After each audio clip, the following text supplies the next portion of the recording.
Oui, Parce je que t'entends moi bien et toi, tu m'entends? parce que nous, on J'ai ne l'impression qu'il y a t'entend un pas problème. et on ne te voit pas. Non, tu m'entends pas? Ça me fait mon désespoir. C'est bon, j'entends très bien. OK Ah, c'est et bon, tu m'entends? ouais, je t'entends. Désolée, c'était peut-être mon son qui marchait pas. On est en direct, c'est bon. En fait, c'est ce que je disais, c'est que, j'avais 14 heures dans mes mails. Donc en fait, à 14 heures, Ah, j'étais toute seule, donc j'ai commencé, puis après on m'a dit: «Ah mais on nous avait dit 14h30», donc j'ai arrêté et je j'ai patiemment attendu, donc si, je suis là. d'accord, super. Je sais pas si ta caméra, elle marche pas? Bah, en fait, j'ai eu beaucoup de mal à allumer le micro, le logiciel bug chez moi et il refuse de m'activer la caméra. J'ai essayé depuis tout à l'heure, D'accord. mais il m'a mis 10 minutes à afficher les slides. OK, d'accord. Bon, bah, je vais te laisser commencer alors. J'ai déjà présenté, notre asso Lady. Par contre, je vais pas pouvoir être présente pour la fin de la webconf. Du coup, si ça te dérange pas, je te laisserai, conclure? Avec plaisir. OK, ça marche. Bon et ben, je vous souhaite à tous une bonne webconférence. Au revoir. Bonjour à tous, bienvenue. Alors donc, re-bienvenue, à ceux qui étaient déjà là tout à l'heure. Je me présente. Malheureusement, j'ai un problème avec le logiciel, je ne peux pas mettre la caméra. Je ne suis pas timide, mais voilà. Donc, je m'appelle Loïc Gérard et donc en fait, je travaille, avec, l'ADI, et pour cette présentation où aujourd'hui on va parler d'une façon de vendre ces produits qui est très intéressante, qui est, la combinaison ou box ou coffret ou kit et on va voir, pourquoi c'est intéressant, quels sont les avantages, les inconvénients, etc. Alors, je me présente rapidement. Donc moi, je dirige une agence de communication qui s'appelle Évoluer. Donc, principalement, la vidéo se retrouve où sur YouTube? Elle sera effectivement diffusée sur YouTube et elle sera aussi accessible sur mon site e-évoluer.com avec 25 autres masterclass gratuites auxquelles vous pouvez avoir accès sur inscription à la newsletter. Donc, vous avez créé une marque forte, se réconcilier avec la vente, de l'idée à l'entreprise valorisante, toutes les étapes à ne pas rater, etc., etc. Vous en avez pas mal. Vous avez aussi sur l'empowerment féminin. Vous en avez aussi sur le digital marketing, etc., etc. Alors, donc j'en reviens à ma présentation. Donc, je m'appelle Loïc Gérard et en fait, je gère depuis plus de 8 ans l'accompagnement avec des entrepreneurs, dans tout ce qui est développement d'une entreprise. Donc on fait des sites internet, des identités graphiques, mais aujourd'hui on fait énormément de formations. On a écrit des livres, des manuels, on travaille avec, des incubateurs pour aider à développer son business dans le bon ordre. Faire les choses dans le bon ordre pour pas perdre de temps et pour être efficace et aussi pour avoir une vision plus large de ce qu'on peut faire et de la façon dont on peut vendre son savoir et ses produits. Donc aujourd'hui, on va aborder 4 points phares. Dans un premier temps, on va voir pourquoi et quand lancer une box, un coffret ou des kits. On va voir également quelles sont les différences principales entre eux, qui sont à savoir principalement la fréquence, les attentes, le prix, mais également aussi, il y a quand même quelques règles de packaging, donc d'emballage produit. On verra ensuite comment rendre ce projet rentable, comment le promouvoir, comment lui donner de la visibilité, ce qui n'est pas toujours facile, par exemple dans le secteur des box, qui est quand même saturé, même s'il y a encore énormément de potentiel aujourd'hui. Et enfin, on verra comment sortir du lot et vendre malgré une forte concurrence. Donc, aujourd'hui, on va commencer donc par pourquoi et quand lancer ce type de produit. Alors, il y a 4 raisons principales pour lesquelles on peut lancer ce produit et pour lequel c'est très intéressant. La première, c'est que ce type de produit permet facilement d'avoir un revenu passif ou semi-passif. Alors, qu'est-ce que c'est un revenu passif? C'est un revenu qu'on va pouvoir automatiser. Donc, ce qu'on va pouvoir faire, c'est qu'à un moment, on va pouvoir le déléguer, l'automatiser par un système d'employés, par des entreprises qui vont collaborer avec nous autres. Et en fait, une fois qu'on a lancé le concept, on organise et on structure, mais après, soi-même, on n'est plus dans la production et la revente, etc. Donc, c'est un modèle qui peut grossir et qui peut nous permettre d'avoir une certaine liberté. Ensuite, le deuxième point qui est vraiment intéressant sur ce type de produit, ça va être le fait de pouvoir faire une marge forte. Il y a certains types de produits qui permettent difficilement de faire une marge et là, c'est pas du tout le cas. On peut avoir un prix de revente, double, triple, ou plus, de ce qu'on va acheter. Puisque, par exemple, pour les box, on va acheter en très grosse quantité, et donc on va avoir un tarif de gros très intéressant.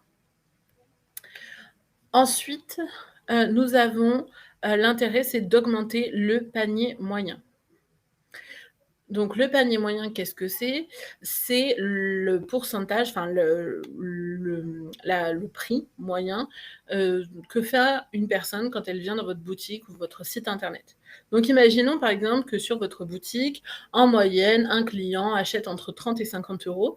Et bien avec ce type de produit, on peut espérer lui vendre, 55, 60, voilà, augmenter ce prix et donc du coup, sur la quantité totale de clients, arriver à faire beaucoup plus de ventes. C'est un petit peu le principe, par exemple, que vous avez sur les petits bonbons et les petites choses qu'on vend en caisse. En fait, les caisses, dans les magasins, ils s'arrangent toujours pour qu'il y ait un minimum de temps d'attente. Pas trop parce que les clients sont lassés, mais pas non plus trop rapide pour que le client s'ennuie et commence à regarder autour de lui et commence à acheter les paquets de chewing-gum, truc de télé, les petites piles ou ce genre de choses. En fait, le temps de se dire: «Ah, c'est que 1 € et c'est vrai que je pourrais en avoir besoin. Ou ah oui, bonne idée, je vais me prendre un paquet de chewing-gum» et en fait, ces petits à côté représentent énormément, énormément de ventes, des milliards d'euros en fait. Donc, augmenter le panier moyen, même de 1 € par client, c'est très intéressant pour vous sur le long terme.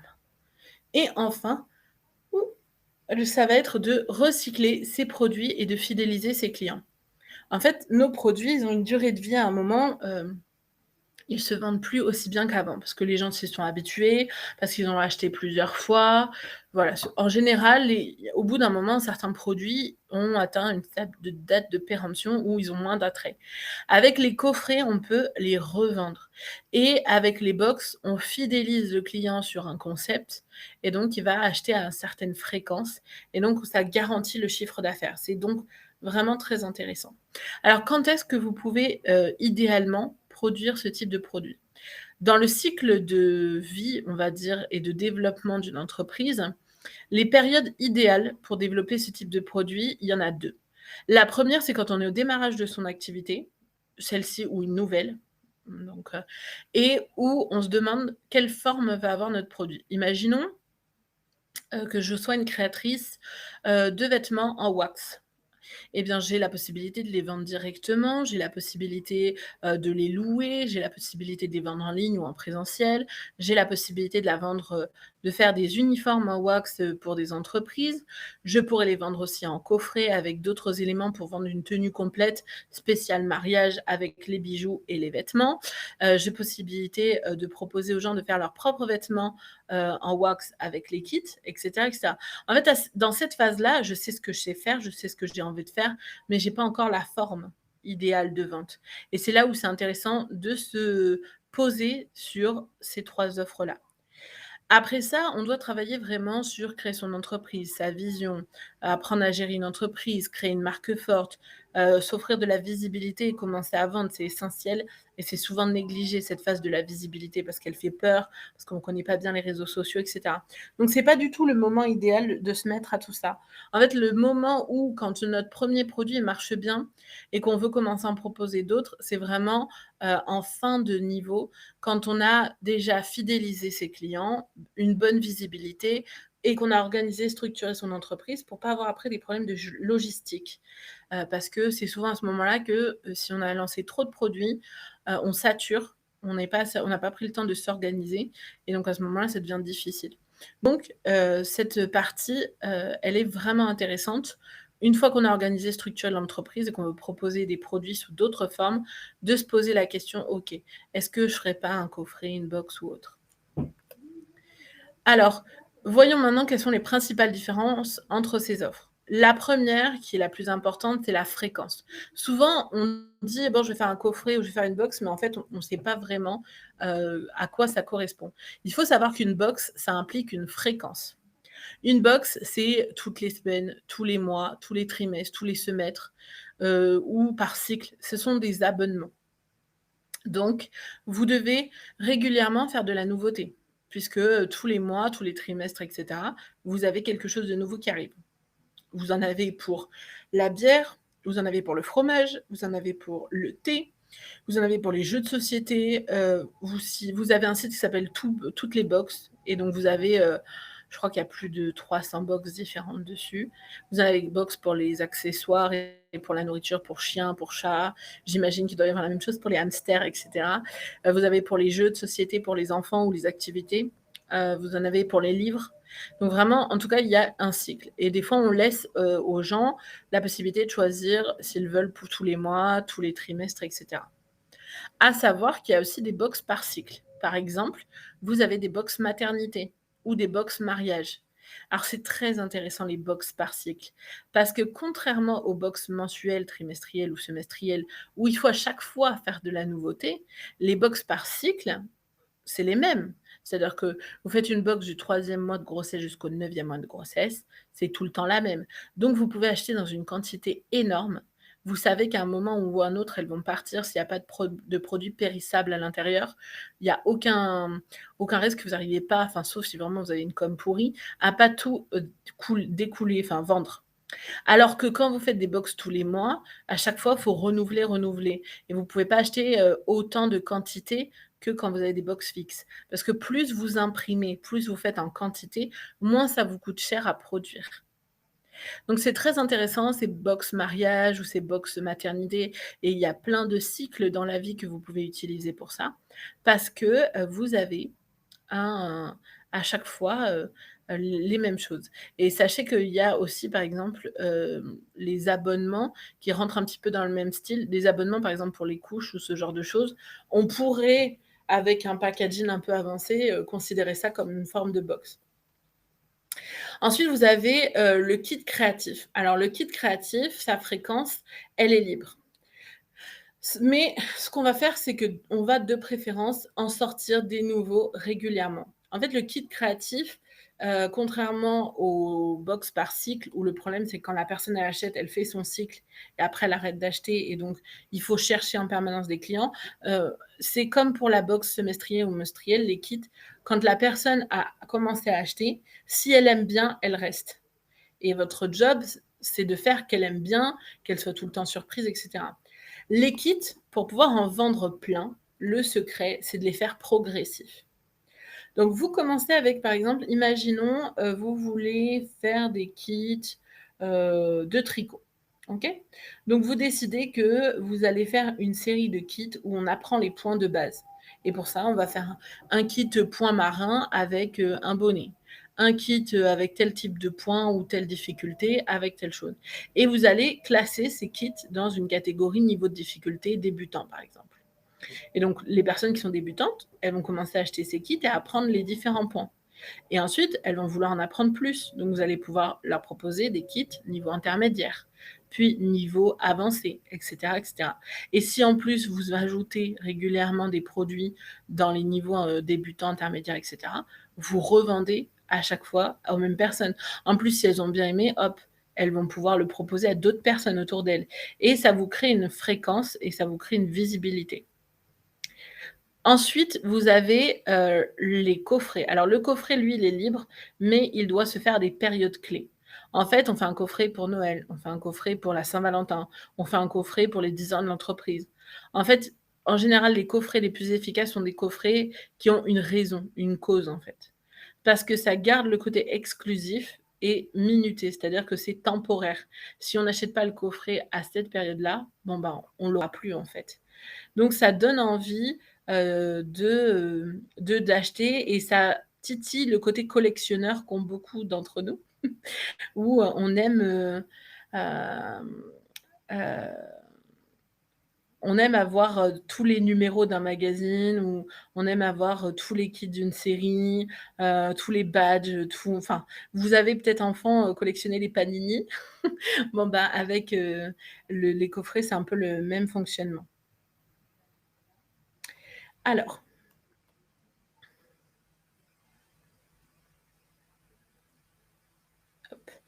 ensuite, le deuxième point très intéressant, ce sont les attentes. Alors les attentes, sur la box, c'est clairement la nouveauté. Il faut savoir que, heu, la box, on reste abonné tant qu'on s'amuse et tant qu'on est surpris. Donc dès qu'il commence à y avoir tout le temps la même chose, on arrête de s'abonner. Donc le secret d'une bonne box, c'est d'avoir bien en amont préparé la structure de la box et d'avoir préparé plusieurs box à l'avance. Je dirais que 4 ou 5 avant de se lancer, pour être sûr qu'on ne va pas devoir bâcler une box à un moment parce qu'on n'aura pas assez d'avance et qu'on a des idées sur le long terme, qu'on a choisi une thématique où on ne va pas se retrouver à court. Donc, par exemple, les box vestimentaires, si c'est tout le temps la même chose, clairement, la personne ne va pas acheter. Une box où c'est tout le temps les mêmes thés, avec la grande variété de thés qu'il y a, on va être déçu, hop, on ne va pas prendre. Donc, le secret vraiment d'une bonne box, c'est la nouveauté. Le deuxième, c'est la quantité et le prix. En fait, les box, elles vous donnent une impression de waouh, il y a tellement de choses. Mais si vous faites vraiment attention en tant qu'entrepreneur et que vous regardez, vous verrez qu'en fait, il y a plein de petites choses. En général, il y a une ou deux grosses pièces, grand max, et ensuite, il y a plein de petites choses. Et dans les box, ces petites choses, elles coûtent pas cher. Donc en fait, des fois, vous avez des box qui sont vendues 25 € par mois, mais il y a à peu près pour 4 € ou 5 € de contenu. Pourtant, il y a 10 ou 20 pièces dedans. Mais comme ça a été acheté en 10 000 quantités, 15 000 au niveau de la quantité, le prix à la pièce est minime. Donc forcément, ce n'est pas du tout le prix en marché. Vous, par exemple, quand vous allez acheter 100 grammes de thé, vous allez peut-être payer 8 € les 100 grammes de thé. Maintenant, moi, j'arrive et je dis: «Bon, bah, voilà, moi, je veux, 20 grammes de thé, mais fois 15 000». On va pas du tout me faire le même prix qu'à vous. Donc cette grande quantité, moi, en tant que cliente, je sais pas enfin, je m'en doute, mais je sais pas exactement à quel point c'était pas cher. Donc moi, j'ai économisé de l'argent. Parce que si j'avais acheté à l'unité, j'aurais eu pour peut-être 40 €. Alors que là, j'ai tout ça pour 20 €. Mais en réalité, eh ben, eux, ils ont une marge de, plus ils vendent en quantité, plus ils ont, donc entre 10 et 15 €. Après, bien sûr, il y a les frais d'envoi, et cetera. Mais quand c'est bien calculé et bien structuré, franchement, il y a de très belles marges. Il faut bien sûr que les calculs en amont aient été extrêmement bien faits. Une box, ça peut vite devenir l'enfer si en amont, vous n'avez pas bien préparé le terrain. Donc vraiment, sortez la calculette, faites les bons calculs. Mais c'est vraiment le secret des attentes de vos clients, c'est la nouveauté et la quantité et aussi l'esthétique. En fait, vous avez de plus en plus de box qui sortent et elles sont super moches. C'est pas des box, c'est pas des beaux objets. Moi, je vous conseille d'aller voir ce que fait la T-Box parce qu'ils ont des emballages différents à chaque mois et juste les boîtes, ça vaut le coup, en fait. Elles sont super belles. Alors qu'il y a beaucoup de gens qui font des box à l'arrache, même ils les vendent carrément dans des cartons marrons. Et en fait, c'est pas du tout ce qu'attend quelqu'un qui achète une box. Donc faites attention aux attentes parce que il y a ce côté esthétique, ce côté qualitatif qui peut manquer et qui peut faire échouer une bonne idée de box. Ensuite, il y a les attentes pour le kit créatif. Alors, attendez, je vois que j'ai des messages. Le tricot, mais c'est la canicule ici, Loïs. Ah oui, Peggy, effectivement. Ici, il fait très chaud aussi. Je confirme qu'on n'a pas envie de porter un tricot. Je propose des coffrets pour les mariages qui sont sur commande et personnalisables avec les futurs mariés. Est-ce que ça correspond à ce webinaire? Alors, oui, effectivement, on rentre dans le cadre du coffret, même si ce serait plus rentable d'avoir une structure fixe, ou alors c'est un système de personnalisation, mais structuré en amont pour éviter les pertes d'argent. Heu, Qu'est-ce que les coffrets ou box cadeaux sans abonnement? En fait, les box cadeaux sans abonnement, ce sont des coffrets.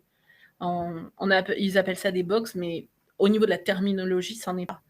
Pouvez-vous préciser l'exemple que vous venez de donner? La T-Box. Alors, c'est T-Box comme le thé, en fait. C'est T-H-E box. Ah voilà, juste, ça avait été précisé par Kisa. Exactement. Merci Kisa de faire, excellente assistante. Alors, ensuite, vous avez les coffrets. Quelles sont les attentes pour les coffrets? Alors, en fait, on a une vraie plus-value au niveau des prix et parce qu'on va prendre un produit en général qui ne marche plus très bien ou qui a été déjà beaucoup vendu, mais on va y ajouter des éléments exclusifs.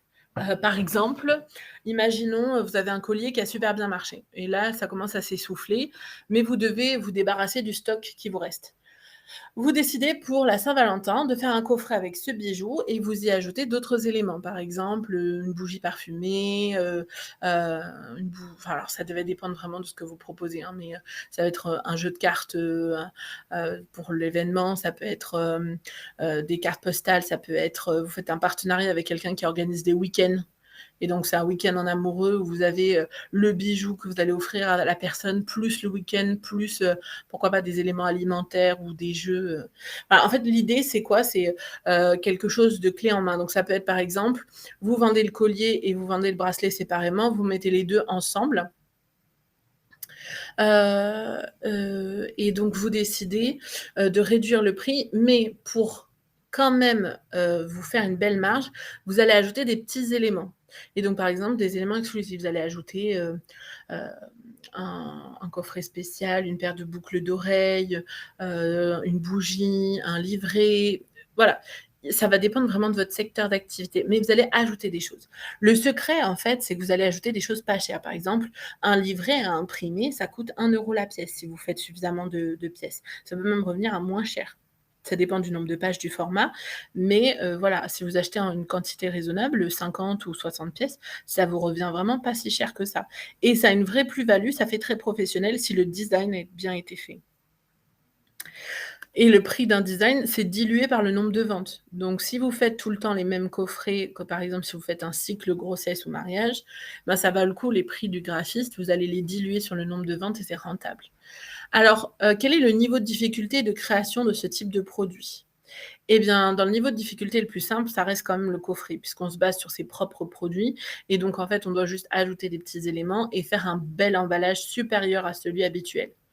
Plus difficile, ça va être le kit créatif parce que, il faut avoir tous les éléments, tous les accessoires et ensuite il faut le tutoriel qui va permettre à la personne, en toute fluidité et avec pédagogie, de réaliser, ce qui est attendu. Et le plus difficile, bien sûr, c'est la box, même si ça reste un projet passionnant et vraiment intéressant, dans le sens où la box, ben, faut quand même penser à l'avance, il faut, avoir de nouvelles idées à chaque nouvelle sortie et cetera. Mais les box, c'est extrêmement rentable aujourd'hui, beaucoup, beaucoup de gens y sont abonnés.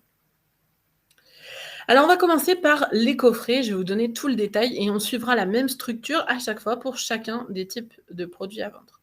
Le premier, quels sont les avantages donc des coffrets? Déjà, ça permet de recycler un produit. Si vous avez un produit qui ne se vend plus, vous pouvez le mettre avec un autre produit qui se vend très bien, avec un prix un peu supérieur.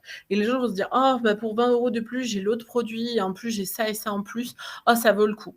Alors, le truc, c'est que vous, votre produit qui ne se vendait plus, de toute façon, vous l'aviez en stock depuis un moment, vous ne saviez pas quoi en faire, ça ne partait pas.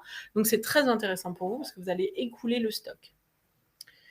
Alors, Priscilla nous dit: «Mes coffrets sont remplis avec mes propres créations. J'ai ma marge sur chaque produit. En plus, ils achètent des coffrets, plus ils ont des avantages». Alors c'est très intéressant Priscilla, mais ce qui serait vraiment intéressant pour toi, c'est d'envisager d'ajouter d'autres éléments, si c'est pas contraire à ta ligne de communication, bien sûr. Parce que, par exemple, si tu prônes le 100 made in France, 100 artisanal, peut-être que tu pourras pas. Mais tu peux peut-être faire des partenariats avec d'autres créateurs ou d'autres artisans et leur proposer de vous faire un coffret ensemble. Le type de coffret qui est vraiment intéressant, par exemple, ce sont les calendriers de l'Avent. Les calendriers de l'Avent de créateurs, vous vous mettez en commun, disons 5 ou 6 créateurs. Vous faites chacun, des petites cases et vous promouvez le produit ensemble auprès de vos différentes communautés. Donc, même si vous vendez que 10 ou 20 exemplaires chacun, si vous êtes 10, ben, ça fait, 100 ou 200 exemplaires qui sont vendus et si vous avez bien calculé les marges et que vous avez bien cotisé, calculé tout, et ben, c'est super rentable pour vous. Donc moi, j'ai des clientes qui font ça chaque année, elles font, un calendrier de l'Avent, elles le mettent en vente, en juillet, août et comme ça, elles savent exactement combien de pièces elles ont vendues et elles peuvent faire toutes les commandes et le montage. Alors, est-ce qu'on peut avoir des exemples d'où trouver des emballages jolis, des livrets de bonne qualité et cetera? En gros, où trouver une bonne base pour commencer? Alors, je vais en parler à petit près, je vais vous montrer ce que j'ai fait pour des clientes et je vais vous expliquer un petit peu, quel est le secret pour un bon design et tout ça. Je ne serai pas avare de conseils. Alors, donc comme je disais, le gros avantage des coffrets, c'est le déstockage et le recyclage de produits. Ça permet aussi de vendre plusieurs fois le même produit à un client selon le type de produit. Alors évidemment, si vous faites tout le temps le même coffret avec le même bijou, ça marche pas. Mais par exemple, j'ai une cliente, elle fait des bracelets de lithothérapie. Donc on y croit ou on n'y croit pas, mais en tout cas, le concept, c'est quoi? C'est que pour les gens qui croient en la lithothérapie, c'est que les pierres ont un impact sur l'être humain. Donc par exemple, il y a des pierres qui favorisent le sommeil, d'autres la fertilité, etc. Et donc elle a fait un partenariat avec une coach de fertilité, et donc elle a fait un coffret en vie de bébé avec dedans un bracelet, un collier, un livret avec des mantras, etc. qu'elle a fait avec la coach, et d'autres éléments. Et donc, du coup, avec ce coffret, elle a un vrai impact et ça se vend très bien. Et donc maintenant, ce qu'elle va pouvoir faire, comme c'est du montage, elle peut déléguer le montage et l'envoi des coffrets à une tierce personne. Donc elle a créé le concept, elle l'a structuré, c'est fait main, mais elle délègue complètement la production et l'envoi, ce qui lui permet aujourd'hui d'utiliser son temps à développer les ventes et pas à produire. Donc c'est très intéressant pour elle. Et donc, une fois qu'elle a fait ce produit-là et que ça se vendait bien, elle a fait un autre coffret maman avec l'allaitement maternel, donc des pierres qui favorisent l'allaitement maternel. Après, elle en a un autre sommeil du bébé, etc., etc. Et donc, vous voyez un système de cycle avec les coffrets où on vend plusieurs fois au même client. Donc, également, ce qui est intéressant, c'est que ça permet de vendre quand on est fatigué ou en panne d'inspiration. Pourquoi? Parce qu'on n'a pas besoin encore de chercher quelque chose d'innovant, de tout neuf, tout beau. On retravaille à partir de l'existant. Et enfin, ça permet de gonfler les prix et d'augmenter les bénéfices, puisque les éléments qu'on ajoute sont vraiment pas chers. C'est ça le concept d'un coffret, ajouter des éléments qui coûtent vraiment pas cher, mais qui donnent une sensation de satiété, de quantité, et donc qui justifient, entre guillemets, le prix, et qui vous permet de faire des marges intéressantes. Après, l'idée, c'est pas non plus je suis pas en train de vous dire d'arnaquer vos clients, mais c'est totalement normal en fait de faire du chiffre d'affaires et de bien calculer. Et souvent, quand on est créateur ou artisan, on a tendance à s'arnaquer soi-même. Donc, avec les coffrets, je dis pas qu'il ne faut pas bien calculer ses prix, attention, hein, mais ça aide les coffrets quand on a mal calculé avant. Alors, quels sont les inconvénients? Il y en a toujours, hein. Déjà, il faut faire un effort sur le packaging, mais ça, je vous le répéterai pour tous, l'emballage, c'est crucial. Parce que j'ai plein de clientes, elles font des super coffrets, mais les emballages, c'est pas possible. Les emballages, par exemple, je sais que le craft, c'est pas cher. Je sais que le craft, c'est écologique et tout ce que vous voulez, mais personne n'a envie d'acheter un coffret en craft pour l'offrir à quelqu'un. Ça fait pas assez classe, en fait, quand on fait un cadeau. Alors, sauf si c'est une personne qui est vraiment pro-écologie et que son entourage aussi, mais il n'y a pas aujourd'hui tant de personnes que ça, en tout cas pas dans tous les secteurs. Alors qu'il y a d'autres emballages qui se font vraiment élégants. En général, quand on achète un coffret, c'est soit pour se faire un beau cadeau à soi-même, soit pour le faire à quelqu'un. Et vous devez le prendre en compte. Ensuite, il ne faut pas faire trop fréquemment des coffrets pour le même produit, parce que sinon, la personne, elle va pas acheter quand le produit au prix normal, parce qu'elle va dire, j'attends le prochain coffret, il sera à moitié prix, voilà. Donc, essayez de faire des coffrets, par exemple, des rendez-vous annuels. Le calendrier de l'avant de mes clientes, par exemple, en général, la personne achète tous les ans un calendrier chez elle parce qu'elle sait qu'elles vont faire des choses différentes et que c'était qualitatif et qu'elle en était satisfaite. La première fois, elle l'a acheté pour elle, la deuxième fois, elle l'a acheté pour elle et sa grand-mère, la troisième fois, elle l'a acheté pour elle, sa meilleure copine et sa grand-mère, etc. Et d'une année sur l'autre, ils en achètent plus. Donc c'est vraiment intéressant, les coffrets, si on fait à chaque Saint-Valentin un coffret spécial, etc. Mais attention, il faut que ce soit différent. Il faut prendre le temps de penser intelligemment le coffret. Quand je parle intelligemment, je parle de penser réellement l'expérience du client. Alors, si moi je suis client, quand j'ouvre le paquet, donc est-ce que déjà le carton il est assez épais ou est-ce que la boîte elle va arriver abîmée et que déjà même pas en ayant ouvert la boîte, il va y avoir une petite déception. Après, est-ce que je vais dénouer? Vous savez, il y a des sensations qui marchent très bien. Par exemple, quand on dénoue un nœud en satin et qu'on tire sur le fil, c'est très satisfaisant. C'est très bête, hein, mais c'est très satisfaisant. Donc, ça se défait. Après, hop, on enlève de petits stickers. Hop, on ouvre le papier de soie, on déplace les éléments. Et puis là, on arrive et la boîte, elle est ouverte et tous les éléments sont joliment présentés à l'intérieur. Pensez sensation, pensez odeur, pensez vue, pensez goût, pensez vraiment expérience. En fait, il faut que vos coffrets, vos box, vos kits, mais particulièrement les coffrets et les box, doivent être une expérience très agréable, très satisfaisante. sachez qu'on achète pour satisfaire ses émotions. On a beau dire qu'on fait des achats logiques, en réalité, les émotions jouent un rôle primordial dans la prise de décision. Il y a eu un cas aux États-Unis. C'est un homme qui a eu un accident et son cerveau a été endommagé et donc en fait, il ne ressent plus aucune émotion, le pauvre. Et ben, ils se sont rendus compte que l'un des effets, négatifs inopinés qui s'est passé, c'est que la personne n'est plus capable de prendre des décisions. Par exemple, si vous lui mettez une fourchette et une cuillère à côté de son assiette, elle va passer de longues heures à réfléchir à lequel des 2 elle va prendre pour manger. Ce qui est bien la preuve que les émotions jouent un rôle primordial dans la prise de décision. Et les émotions, c'est dû au sens. Donc, vous devez satisfaire les sens pour que le cerveau produise de la dopamine, l'hormone du bonheur et de la satisfaction. Et si vous ne le savez pas, sachez que le cerveau est toujours en recherche de satisfaction immédiate et de dopamine. Il cherche en permanence à vous donner du bonheur. Donc, tout ce qui vous donne satisfaction très rapidement et très puissamment, le cerveau va essayer de le reproduire. Il va vous pousser à essayer de reproduire l'expérience. Donc, si vous créez des coffrets ou des box qui offrent une expérience satisfaisante, qui déclenche de la dopamine, vous revendrez encore et encore. Et on parlera de vous parce que vos clients vont être satisfaits au-delà de leurs attentes. Il y aura de la surprise. Créez de la surprise aussi. Donnez plus que ce que vous avez dit que vous alliez donner.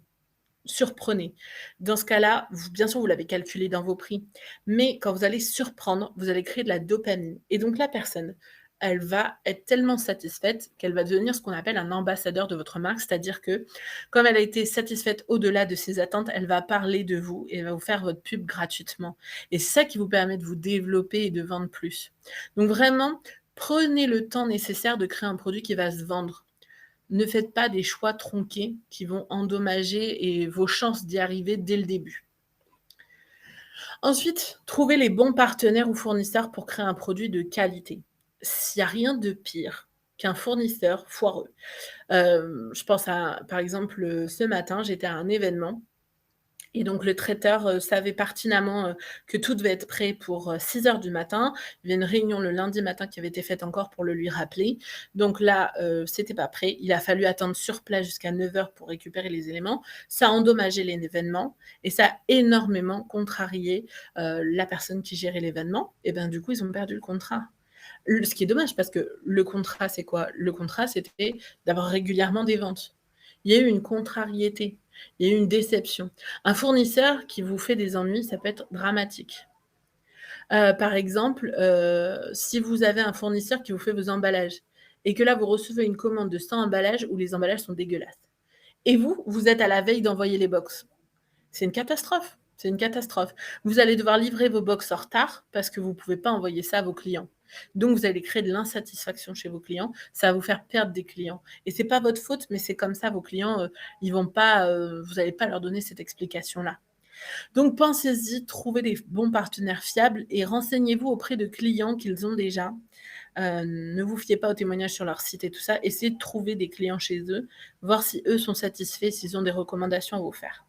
Alors, Odile, elle demande, est-ce qu'un stylo avec le logo de la marque en plus dans le coffret? Alors, le stylo avec le logo, c'est aujourd'hui un outil promotionnel assez habituel. Et donc, ça ne crée pas autant la satisfaction et la surprise. Par contre, vous pouvez essayer des échantillons de nouveaux produits. Vous pouvez aussi, par exemple, alors j'ai une cliente, par exemple, elle vend des bijoux. Des bijoux et donc ces bijoux, ils doivent être frottés avec une lingette spéciale pour être vraiment brillants et en fait, quand elle vend un bijou, elle vend l'écrin pour le ranger. Elle vend aussi, elle offre, pardon, l'écrin aussi pour le ranger, la petite, lingette spéciale, avec, son logo pour nettoyer le bijou, plus un petit livret de quelques pages, très mignon, en tout petit format, donc ça lui coûte pas cher de l'imprimer, où il y a dedans, avec des petites illustrations rigolotes, quelques conseils de stockage et de nettoyage du bijou et ça fait un carton parce qu'elle a fait des petites illustrations très sympas et les gens les prenaient en photo sur Instagram. Alors, ensuite, parlons maintenant des offres et de la rentabilité. Il faut marger à 2 minimum. Ça, je vais vous le répéter à chaque fois. Ça veut dire quoi marger à 2? Une fois que vous avez calculé tout ce que va vous coûter le produit, le contenu, l'emballage, l'envoi, le temps de montage de la boîte. Pensez à compter le temps de montage de la boîte. On oublie tout le temps ça et c'est très important. Le temps de la graphiste, s'il y a une graphiste qui fait le design, la rédaction, le temps que vous passez à rédiger les petits livres, etc., etc. Quantifiez vraiment tout, tout, tout, tout, tout, tout, tout. Ensuite, quand vous avez calculé en prenant une petite marge déjà pour être sûr de ne pas vous louper, là, vous multipliez par 2 et c'est le minimum auquel vous devez vendre votre produit. Donc, il ne faut pas que si vous voyez que ce prix est trop cher par rapport à celui de vos concurrents, c'est que vous avez mal calculé votre contenu de boîte. Ou vous avez mis trop de choses, ou alors vous avez mis trop de choses chères et vous devez mettre la même quantité mais avec des choses moins chères, etc., etc. En tout cas, c'est pour ça que je dis toujours que la logistique, les calculs en amont, c'est ce qui fait vraiment la rentabilité par la suite. Ensuite, un coffret, ça doit être exclusif et spécifique pour une occasion. Je sais que je vous l'ai déjà dit, mais c'est important de s'en souvenir. Ah, quelqu'un, je vous donne le lien, hop, dans le chat pour que vous puissiez aller voir.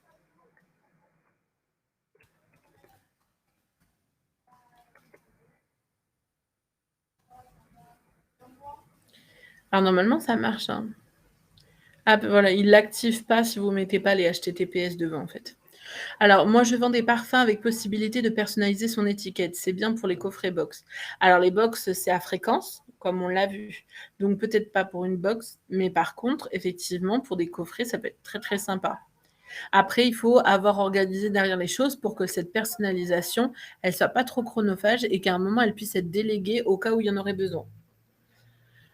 Dans les délais, ah oui. Donc, comme je disais, dans l'idéal, on travaille par 3 le produit normal, le coffret 1 et le coffret 2.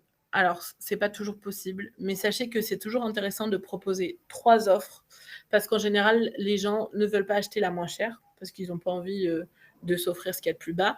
La plus chère, on la vend rarement, mais quand on la vend, on apprécie. Et l'intermédiaire, du coup, énormément de gens vont l'acheter. Alors que si on mettait que l'intermédiaire, on la vendrait moins parce que les gens auraient l'impression que c'est trop cher. Alors que là, comme il y a un prix avant et après, eh ben, on vend bien.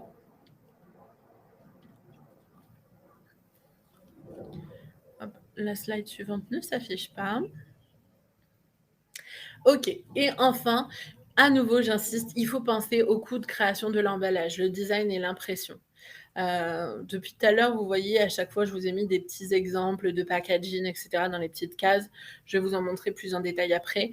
Mais vraiment, le design a un rôle clé à jouer dans la vente. Alors, je vais vous donner un petit exemple pour ça.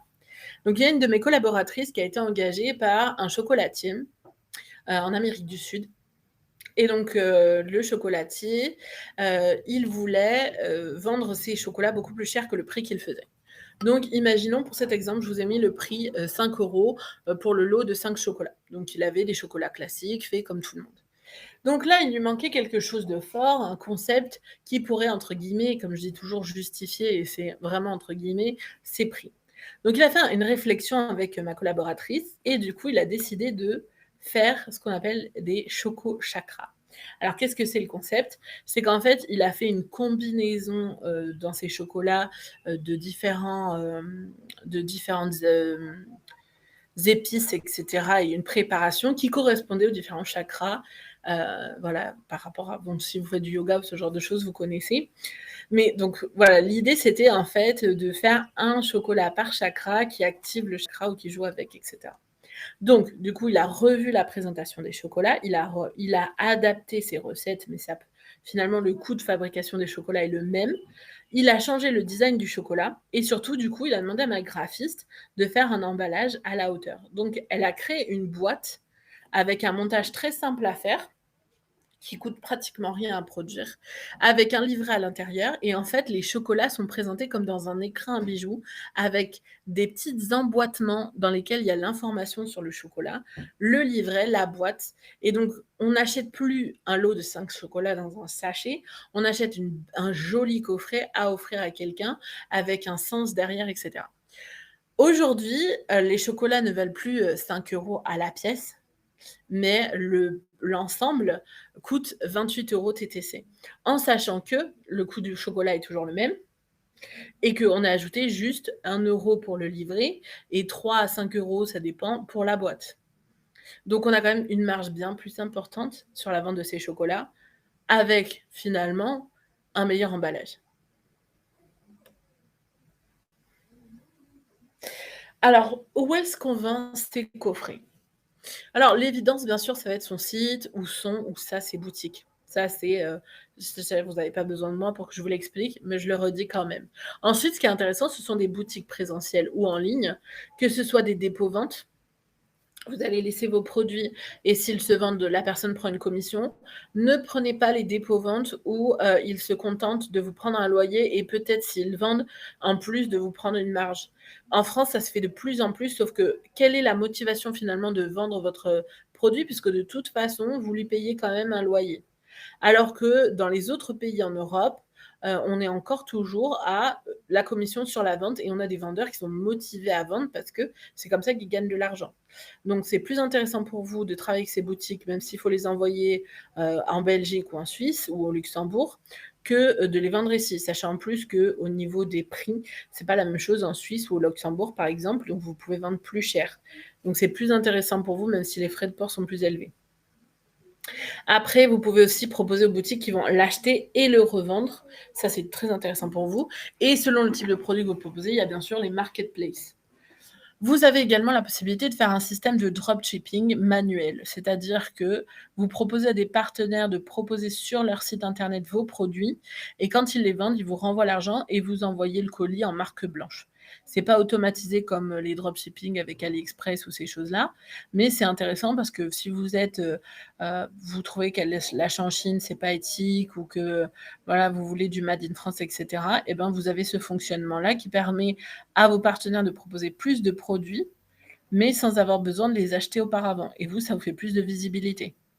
La même chose, mais à l'étranger, bien sûr, il faut recycler, mais dans une autre langue. Transformer 3-4 phrases dans une autre langue pour le livrer. Et encore, si vous pensez la boîte intelligemment, vous mettez juste un nom qui est le même dans toutes les langues et vous avez que le livret où vous changez le texte, vous êtes très très bien. Alors, quelle est la méthodologie du succès pour créer un coffret? Premièrement, choisissez le produit à recycler et l'angle d'attaque. Est-ce que vous allez le présenter comme un coffret spécial Saint-Valentin ou 10 ans de l'entreprise? Est-ce que vous allez le proposer dans plusieurs langues? Est-ce que vous allez faire une seule version ou vous allez faire une version classique et une version premium ou 3 versions? Voilà. Et surtout, vous allez réfléchir aussi à comment vous allez ensuite proposer une suite ou une version au-dessus, et cetera, un complément pour pouvoir vendre plusieurs fois la même personne. Donc comme tout à l'heure, je vous ai montré là à côté, vous avez un autre emballage de box que j'ai fait pour un client, enfin une boîte.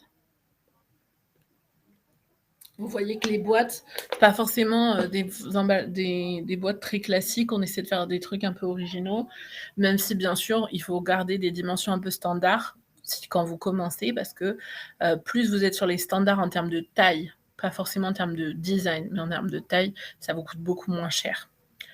Trouvez aussi les valeurs ajoutées. Qu'est-ce qui va faire qu'on va acheter chez vous et pas ailleurs? Pour ça, pensez nouveau design, meilleure qualité, plus de quantité, les goodies, la fréquence, l'expérience, et cetera, et cetera. C'est vaste, hein, la valeur ajoutée. C'est pour ça que, moi, j'ai écrit un livre sur le sujet, enfin un cahier pratique de 80 pages dans lequel vous avez plus de 180 idées pour, trouver votre valeur ajoutée. D'ailleurs, je conseille d'en prendre plusieurs et donc c'est un cahier très, très pratique où il y a directement la mise en place. Donc ça, même si vous n'êtes pas fan, il est disponible en impression à la demande sur Amazon et ça me permet de faire des prix qui sont pas trop chers. C'est le seul endroit où vous pouvez le trouver actuellement. Ça et des incubateurs à Paris. Ensuite et bien sûr, comme j'ai dit, travailler le packaging en conséquence. On ne vend pas un coffret 30 ou 40 € si on n'a pas pris le temps de faire un emballage qui est à la hauteur. Vous pouvez pas faire passer, des vessies pour des lanternes à vos clients, ça marchera pas. Pensez aussi la logistique. Comment est-ce que je peux aller plus vite, faire plus, fixer les objectifs de vente? Est-ce que je peux déléguer, la conception, le design de la boîte? Est-ce que je peux payer quelqu'un pour faire le montage de la boîte? Est-ce que je peux pas prendre un stagiaire pour faire les montages de boîtes? Par exemple, moi, j'ai mes clientes qui travaillent avec une société qui a été créée par une autre de mes clientes. Elle travaille que pour les artisans et les créateurs ou les petites entreprises et elle monte les coffrets et les box et donc elle leur facture, un montant fixe par coffret et box qu'ils ont inclus dans le prix et c'est elle qui se charge de stocker, monter et envoyer, cha tous les coffrets, les box et cetera et ça leur revient pas beaucoup plus cher à la pièce. Enfin, il faut trouver, comme je disais, des partenaires, des fournisseurs qui sont fiables pour chaque élément. Je vous conseille même, d'avoir un plan B sous le coude parce que, s'il y en a un qui vous plante, ben, des fois trouver un remplaçant, ça se fait pas en 2 secondes et donc c'est un vrai travail de retrouver quelqu'un. Enfin, dernier point, travaillez votre com. Clairement, vous pouvez avoir le meilleur produit du monde, si personne ne sait qu'il existe, vous allez pas le vendre. Donc pensez à faire des vidéos, des newsletters, des partenariats, les réseaux sociaux, le bouche à oreille, les influenceurs. Vous avez énormément de méthodes de vente. D'ailleurs, mon prochain live avec Ladis, c'est se réconcilier avec la vente. Donc on parlera de toutes ces méthodes de vente et donc il faut pas lésiner sur les moyens. Donc optez plutôt pour des emballages solides et de qualité supérieure. Ça va en faire un cadeau idéal pour vous ou pour les autres. Donc là, par exemple, ma cliente, elle fait des faits en laine feutrée, soit des modèles prêts, soit, des sur mesure et donc vous voyez l'emballage, il est à la hauteur du produit. Vous avez aussi la technique du papier de soie. Alors faire imprimer des papiers de soie sur mesure, ça peut être un peu coûteux, mais ça coûte toujours moins cher, que les boîtes, faites sur mesure.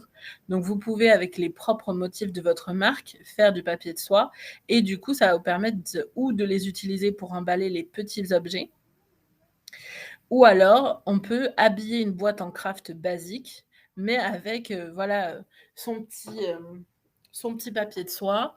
On peut tout de suite rendre ça sympa et du coup, ça fait boîte d'emballage, mais quand on l'ouvre, on a quelque chose de vraiment qualitatif, donc on n'est pas déçu. C'est la solution intermédiaire quand on commence et qu'on ne peut pas faire des emballages aussi beaux que, par exemple, que la T-Box. Donc là, on n'oublie pas le petit stickers personnalisé qui est fait toujours bien et qui coûte pratiquement rien et donc qui fait la petite touche. Vous ajoutez un petit ruban, et ça fait très sympa. Ça fait papier cadeau. Donc vous voyez, il y a pas mal de types de stickers différents qu'on peut vous faire. Donc là, moi, je vous montre tous les modèles que j'ai fait pour mes clients l'année dernière. On fait à peu près 200 identités graphiques chaque année avec tous les petits éléments qui vont avec. Donc, vaste choix. Vous avez aussi les rubans adhésifs personnalisés qui rendent super bien pour fermer les boîtes. Alors maintenant, on va parler des kits, sauf si vous avez des questions sur les coffrets.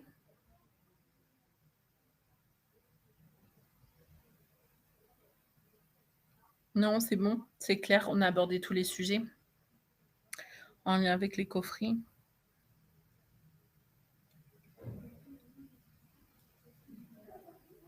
Ah, tant mieux Peggy. L'écrit que c'est très complet, tant mieux. Alors pour les avantages, eh bien comme pour les autres, hein, ça crée un revenu passif ou semi-passif. Le gros avantage, c'est que les kits, c'est montrer la valeur de votre savoir-faire. Souvent, quand on est artisan ou créateur, on a peur. On se dit: «Ah oui, mais si je fais des kits, les gens m'achèteront plus mes produits parce que, ben, ils sauront faire la même chose que moi». Non, en tant qu'artisan ou créateur, ça fait 5 ans, 10 ans que vous pratiquez une technique spécifique. Clairement, vous avez beau vendre des kits, les kits, permettront jamais à une personne d'avoir l'expertise que vous avez. En fait, vous allez faire des kits, avec, du niveau progressif, de débutant à avancé, mais clairement, si vous comptez encore à proposer à côté des produits finis, vous n'allez pas leur montrer toutes vos techniques. Vous allez montrer les basiques, et cetera. Simplement, vous allez faire quelque chose de très pédagogique et sympa. Donc ça valorise votre savoir-faire, ça montre la difficulté que ça représente et donc elles vont plus valoriser les produits terminés. En plus de ça, c'est très intéressant parce que ça peut être potentiellement délégué à 100 dès le début ou très rapidement. Parce que, qu'est-ce que je vais faire? Je vais créer ma vidéo où je montre comment faire l'objet du tuto et ensuite je vais décider quels éléments vont être. Par exemple, je vais mettre, 10 mètres de fil rose, 5 mètres de fil bleu, 2 aiguilles à tricoter, de taille 4, le petit livret, je vais le fermer avec du papier de soie. Enfin, je décide tout ça. Mais une fois que j'ai décidé tout ça et que j'ai trouvé mes fournisseurs, en quoi c'est intéressant de le faire moi? Ça n'a aucun intérêt. Parce que pendant que quelqu'un d'autre se charge de ça, moi je peux vendre, je peux créer un autre kit et cetera et cetera. Donc très rapidement, en fait, on peut le déléguer à 100 %. et c'est ce qui est le plus rentable à faire. On peut aussi vendre aux mamans qui veulent créer avec leurs enfants. Donc on peut le faire pour les adultes qui ont envie de se faire plaisir, mais ça peut être aussi pour les mamans. Et enfin, il y a la possibilité de créer des niveaux, des collections pour vendre plusieurs fois. Par exemple, vous regardez les petites fées en laine que je vous ai montrées tout à l'heure. Actuellement, je développe avec ma cliente une gamme de kits pour faire les petites fées en laine. Et bien du coup, on fait des collections dans ces kits. Par exemple, il va bientôt y avoir une collection saison. Et donc, il va y avoir 4 kits, un pour chaque saison. Bon, vous voyez le truc, je vous ai parlé tout à l'heure du côté collection.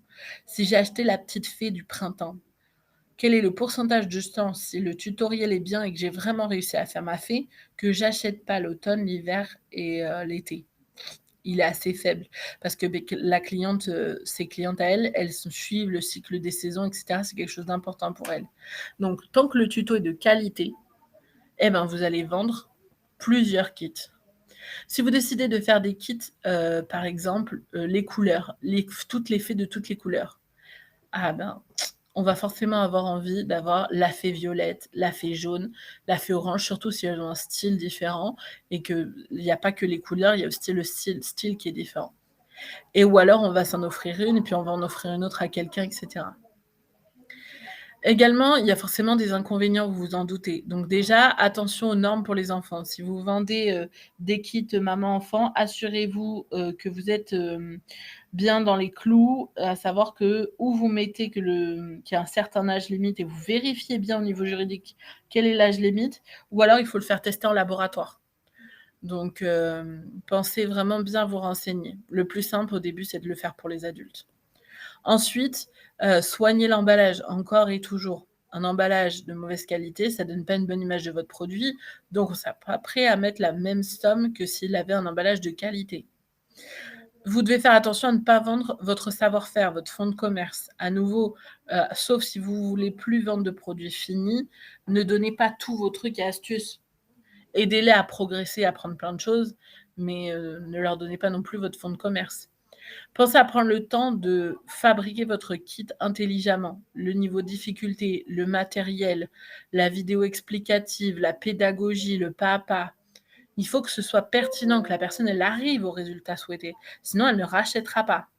À nouveau, les bons fournisseurs, ça encore et toujours, c'est la clé de la tranquillité sur le long terme.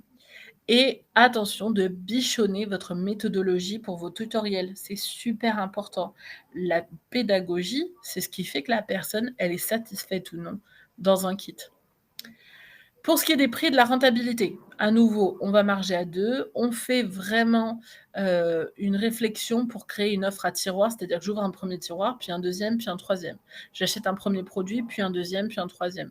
Il faut vraiment qu'il y ait, hop, je prends un, puis deux, puis trois, pour que la personne elle soit fidélisée. Il faut aussi proposer plusieurs niveaux de difficulté pour pouvoir vendre aux débutants, aux intermédiaires et aux avancés, mais aussi pouvoir accompagner les intermédiaires ou les débutants dans leur progression. Sinon, au bout d'un moment, ils vont aller voir ailleurs. Plus le prix est bas, plus vous allez vendre en quantité les kits. C'est l'une des parties où ça peut être vraiment intéressant de faire des prix un peu bas parce que du coup, vous allez vendre en grande quantité. Alors, assurez-vous bien sûr de toujours marger à 2, mais par exemple, est-ce que vous avez vraiment besoin d'un tel niveau de qualité pour des aiguilles qui vont être utilisées pour un seul kit? Non, pas forcément. Donc prenez une qualité assez basse, ça reste agréable à faire bien sûr, mais qui coûte pas cher et donc réduisez le prix du coffret. Et enfin, pour sortir du lot, il faut sérieusement envisager la vidéo. Je l'ai déjà dit plusieurs fois, mais en fait, la plupart des kits proposent uniquement un PDF, voire même un PDF à imprimer soi-même, c'est aberrant. Et donc du coup, ben, le kit, ça fait vraiment pas pro. Et en plus, je vous parle même pas du design des PDF qui des fois sont juste catastrophiques. Donc la vidéo, aujourd'hui, ça peut être vraiment, un impact, une raison pour laquelle les gens achètent chez vous et pas ailleurs. Vous faites le PDF bien présenté, vous mettez un petit QR code et le petit URL en dessous pour bien trouver la vidéo et vous laissez les gens le choix, en fait. Vous êtes même pas obligé d'avoir du son sur la vidéo si c'est suffisamment clair avec les gestes et la vidéo et qu'il y a le PDF écrit. Parce que le plus dur pour faire une vidéo, c'est le son. Ensuite, les points de vente. On l'a dit, votre site, vos des boutiques. Les dépôts, les marketplaces, les achats-reventes, ça c'est pareil. Le dropshipping sur des sites tiers, ça c'est pareil. Par contre, ce qui peut s'ajouter et qui n'était pas possible pour les coffrets, ça peut être les boutiques de loisirs créatifs et aussi, pourquoi pas, d'essayer de passer des partenariats avec des grands magasins comme Cultura. Alors clairement, apparaître dans une boutique de loisirs créatifs, ça peut être assez facile, si vous trouvez quelqu'un, qui a une petite boutique et qui est en recherche de produits un peu innovants. À aborder Cultura, vous avez intérêt à avoir un packaging aux petits oignons et tout, le truc pro du jusqu'au bout des ongles, hein. Si vous les abordez une fois avec un truc, fait, à moitié, vous ne pourrez plus jamais avoir une deuxième occasion de présenter vos produits. Donc pareil, le gros intérêt des kits, surtout si vous avez fait des vidéos sans audio, c'est que vous pouvez recycler votre produit même à l'étranger. Vous faites traduire par quelqu'un qui est vraiment bon et qui est natif de ce pays. Il faut qu'il soit natif du pays dans lequel vous faites traduire. Et vous lui faites faire la traduction du PDF. Et ensuite, vous trouvez des gens locaux à qui vous proposez d'offrir gratuitement le kit en échange de publicité, mais aussi en échange d'un retour sur la traduction pour vous assurer que la traduction est de qualité. Parce que ça, les arnaques de traduction et le texte traduit à la va comme je te pousse qui arrache les yeux, c'est vraiment très, très, très courant. Alors, la méthodologie du succès, qu'est-ce que c'est? Déjà, on commence par penser sa gamme et ses niveaux de difficulté. Tout de suite, on pense à une stratégie, quantitative, quelque chose avec une offre à tiroir. Ensuite, on trouve ses valeurs ajoutées. La beauté du résultat, la vidéo, le pack complet ou seulement les matériaux prêts à monter, et cetera, et cetera. Ensuite, on pense aux fournisseurs, à la logistique. Comment toujours faire plus avec moins? Comment réduire les prix et comment, augmenter la quantité? Ensuite, pensez à bichonner le livre, l'emballage, l'ensemble des éléments parce que, à nouveau, le visuel, c'est très important. Ça donne vraiment une image du produit dans la tête de votre client et donc pour lui, il y a un certain prix qui va avec et si vous proposez plus cher que ce que lui s'imagine, il n'achètera pas. Donc c'est très, très important que la valeur perçue par votre client soit beaucoup plus importante que le prix. Comme ça, il a une bonne surprise: «Ah, j'aurais pas cru que c'était si peu cher». Pensez aussi, à bien choisir le graphiste pour qu'il fasse un design original, sympa, professionnel, qui envoie les bonnes ondes, on va dire. Calculer le coût global et marger à 2, à nouveau très important de faire ces calculs pour vérifier qu'on rentre vraiment dans ses marges, dans ses frais. Et enfin, travaillez votre communication. Encore et toujours la communication. Donc pour le kit, vous pouvez envoyer des échantillons aux grandes enseignes, mais attention, les grandes enseignes comme Cultura sont des grands voleurs d'idées. Donc tâchez d'avoir protégé, blindé au maximum votre création. Vous pouvez être sûr à 200 qu'ils essaieront de la voler. Donc protégez tout et quand vous l'envoyez à Cultura, précisez dans le courrier que c'est un projet qui a été déposé à l'INPI, qu'il est sous garantie et cetera et vous leur envoyez en recommandé. Comme ça, ils ne pourront pas dire qu'ils n'ont pas reçu le document, qu'ils n'ont pas reçu, le produit, qu'ils n'étaient pas au courant. Parce que vous aurez la preuve qu'à telle date, vous avez bien envoyé. Si vous voulez même aller plus loin, vous filmez le moment où vous mettez, le document et votre produit dans la lettre recommandée, vous faites un gros zoom sur la lettre, vous faites un gros zoom sur l'étiquette où on voit bien à qui vous l'avez envoyé. Comme ça, s'il y a un problème, vous avez beaucoup de preuves pour vous protéger. Il n'y a jamais trop de protection. Échangez avec eux que par mail et tout, ne leur faites jamais confiance. Vous avez ici un ensemble d'emballages pour les kits. Alors les kits, souvent, ils sont dans des papiers de craft, mais imprimés. On peut aussi les mettre dans des petits pochons. Vous pouvez aussi, les mettre dans comme en haut à droite, en fait, c'est du papier, un peu plus épais que du papier de soie, dans lequel ça a été emballé et ça a été ficelé et ça donne un petit côté, très, très sympa. Voilà, alors à moins que vous ayez des questions sur les kits, on va aborder les box et après on abordera le dernier point qui est, comment faire un bel emballage, comment ça fonctionne un bel emballage. Pas de questions? OK. Alors les box. Toujours et encore, le revenu passif, le grand rêve de nous tous. Ça crée un business rassurant parce qu'on sait exactement qui est abonné, combien on a d'abonnés. Quand on perd des abonnés, on peut tout de suite mettre en place des stratégies pour rattraper, mais on sait déjà quand même à combien on va vendre et cetera et ceux qui achètent l'abonnement annuel, qui ont donc payé tous les mois d'avance, ben, vous avez de la trésorerie en avance pour faire les impressions et cetera. Ça permet aussi, d'avoir potentiellement un produit qui est 100 délégable, qui peut être envoyé ensuite dans différents pays et cetera. Donc un produit qui a beaucoup de potentiel. Ça évite l'ennui et le côté répétitif de la création-vente de collection. Parce que là, pour le coup, les box sont à chaque fois complètement nouvelles, sauf si, à nouveau, vous faites une box par cycle et pas par, fréquence, mensuelle, trimestrielle, etc. Et si vous faites bien vos box, ce sont des produits à forte marge, en particulier avec les produits promotionnels intégrés. Alors, c'est quoi les produits promotionnels intégrés?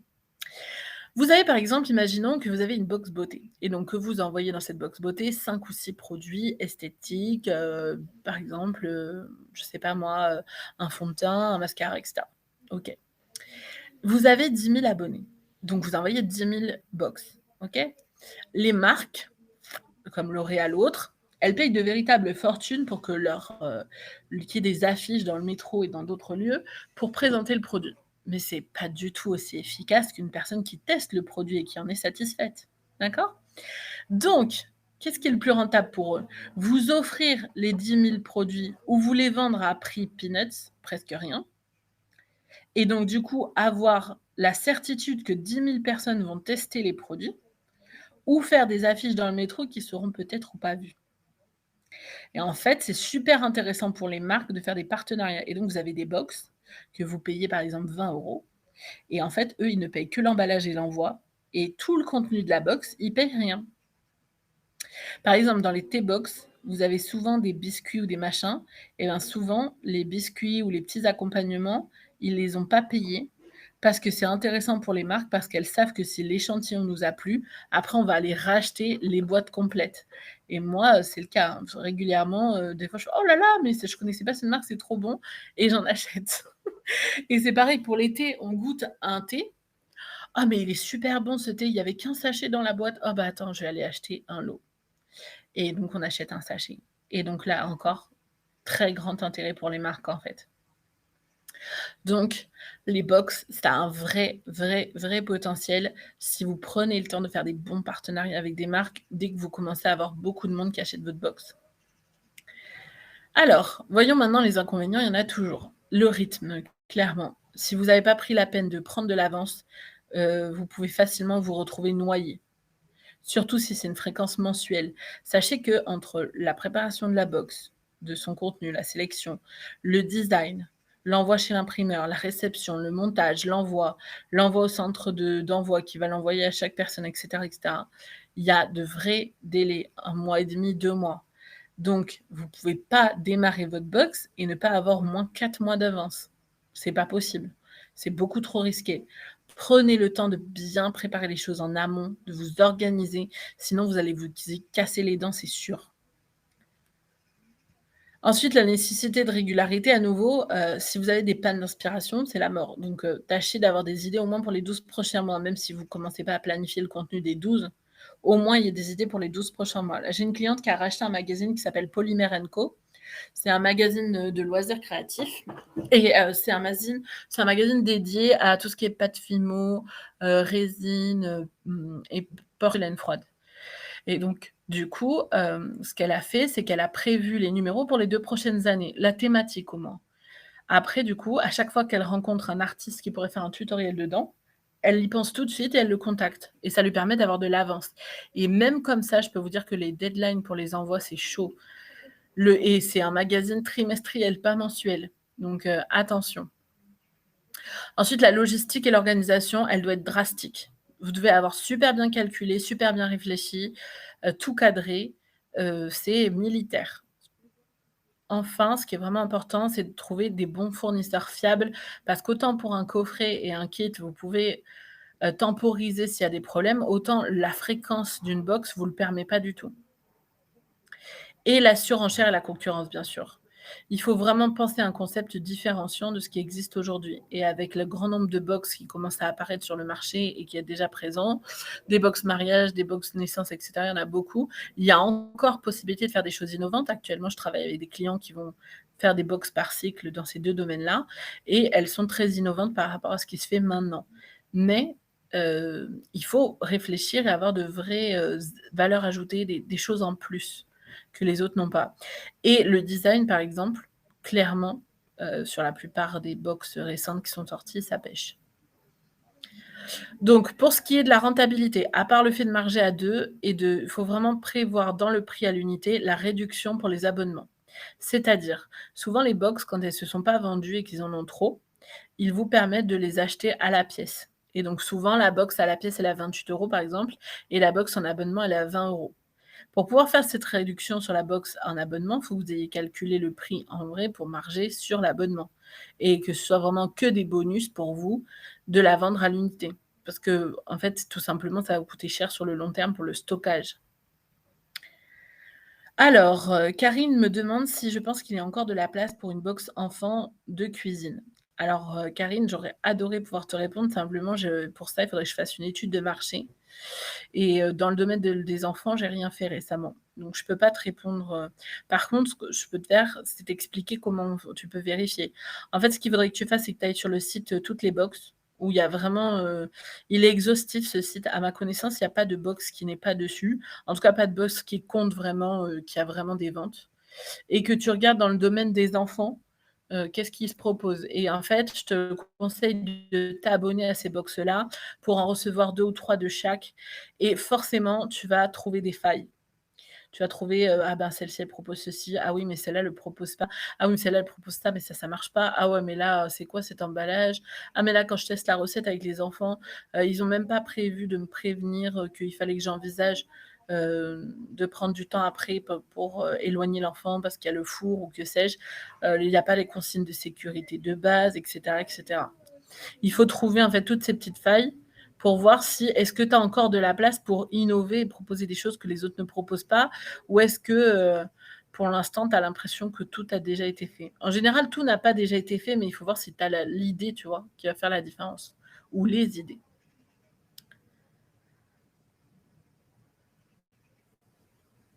Alors, il faut également, jouer sur les produits internes et externes pour faire en externe, heu, pour, grossir. Je t'en prie Karine, avec plaisir. Hem, Si vous voulez, en fait, quand à un moment, vous allez arriver à un stade où vous pourrez plus tout produire en interne et en fait, les box qui arrivent à grossir le plus vite, en tout cas de ce que moi j'ai repéré, c'est les box qui font tout en externe. Par exemple, la T-Box, elle produit pas les biscuits en elle-même, et les sachets de thé, de temps en temps, elle fait ses propres recettes et elle les sous-traite à des usines pour ça, mais elle a pas sa propre usine de thé. Donc, elle s'en sort bien puisqu'elle fait du montage et de l'envoi et même en fait, je pense qu'elles font comme beaucoup de box où elle fait envoyer tout à une société qui fait le montage et l'envoi. Donc du coup, ça leur permet, de finalement seulement conceptualiser en interne et de pas du tout s'occuper de la logistique. Donc ils réfléchissent le projet, ils font le design, ils font les commandes et après ils laissent les choses se faire, ils font juste un suivi de contrôle. C'est vrai que si vous voulez vraiment avoir une box avec beaucoup de monde après, si vous êtes sur un produit où vous faites tout, vous allez forcément vous retrouver à un moment à un seuil où vous allez plus pouvoir le faire parce que un employé, ça coûte cher et donc du coup, peut-être que la fréquence, ça va pas vous allez pas gagner assez pour payer un salaire, par exemple. Alors les stagiaires, c'est vrai que c'est utile, mais les stagiaires, vous pouvez pas non plus en avoir 10 qui travaillent en permanence et qui font le job de salarié. Donc, pensez aussi que pour les box, plus le prix est bas, plus vous vendrez en quantité. Mais bien sûr, ça va dépendre de la technique et des coûts des matériaux. Alors, les points de vente. En plus des points de vente des autres, vous avez les sites spécialisés pour la vente de box. Il y en a de plus en plus. Ensuite, vous pouvez à nouveau le vendre à l'étranger et recycler. Si vous faites des box qui sont sur une thématique particulière, par exemple, là, je vois que Ernestine, elle m'a envoyé un message, elle me demande: «Est-ce qu'il y aura encore de la place pour une box lingerie fine et sexy?» hem Et donc elle me dit qu'elle a bien pensé à une valeur ajoutée qui n'est pas proposée pour l'instant. Alors, je pense que si tu as trouvé des valeurs ajoutées suffisamment fortes, oui, il doit y avoir de la place pour toi, à la condition que tu puisses t'aligner sur les prix du marché actuel, voire pourquoi pas, être un peu moins cher. Pour tester s'il y a vraiment un marché derrière, rien ne vaut un bon sondage, et aller piquer les clients de ces gens-là. Donc tu fais un compte Instagram dans lequel tu annonces la box et tu fais, un peu de teasing, une «bande d'annonces» entre guillemets de ta future box et ensuite tu vas sur les réseaux sociaux des autres box et tu commences à liker et à t'abonner aux gens qui les suivent. Tu vas sur leur liste de gens qui sont abonnés et tu t'abonnes, alors faut pas dépasser, je crois, les 60 abonnements par jour et donc tous les jours, tu t'abonnes à 60 personnes qui suivent ces box. Ensuite, tu vas sur les groupes, de personnes, qui, par exemple, pimenter ma vie sexuelle et donc du coup, qui potentiellement vont acheter de la lingerie sexy et tu discutes avec eux et tu leur proposes un sondage en leur disant: «Voilà, si je proposais une box avec telle et telle chose, est-ce que ça vous plairait?» Et cetera et donc tu fais un petit questionnaire, pour savoir, ben, combien ils paieraient, quel genre de produit ils auraient envie, qu'ils n'ont pas trouvé. Est-ce qu'ils sont déjà abonnés à ce type de box? Si oui, pourquoi? Sinon, pourquoi? Et c'est là où tu vas pouvoir faire ton étude de marché et vraiment, pousser le concept plus loin.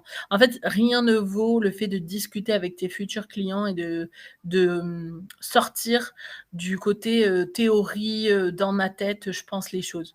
Il faut se confronter à la réalité et aux potentiels clients et ça permet vraiment d'affiner le produit et ou de se rendre compte que c'était une catastrophe en fait, s'il y avait ça marchait pas du tout ou alors au contraire c'est bon, c'est la bonne idée, ou de l'affiner un petit peu pour que ce soit la bonne. C'est vraiment, super important de faire cette partie-là.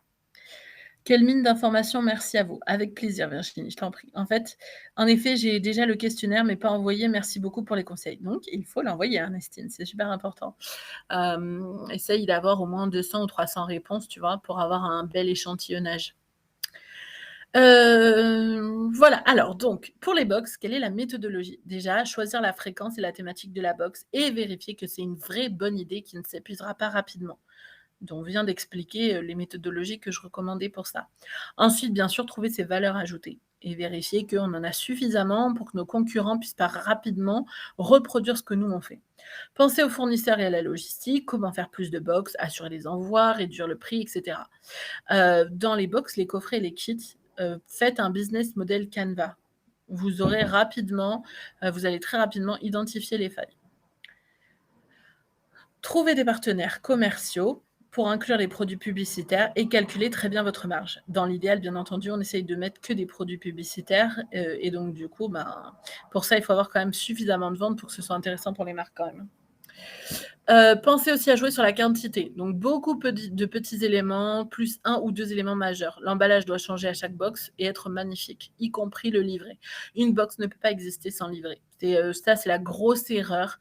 Toutes les box qui marchent bien ont un petit livret, souvent en format A5 avec une dizaine de pages, parfois un peu moins, et de jolis visuels. Ce que vous voyez à droite, et je vais vous montrer d'autres pages après, ce sont les livrets justement des petites fées que vous avez vues tout à l'heure.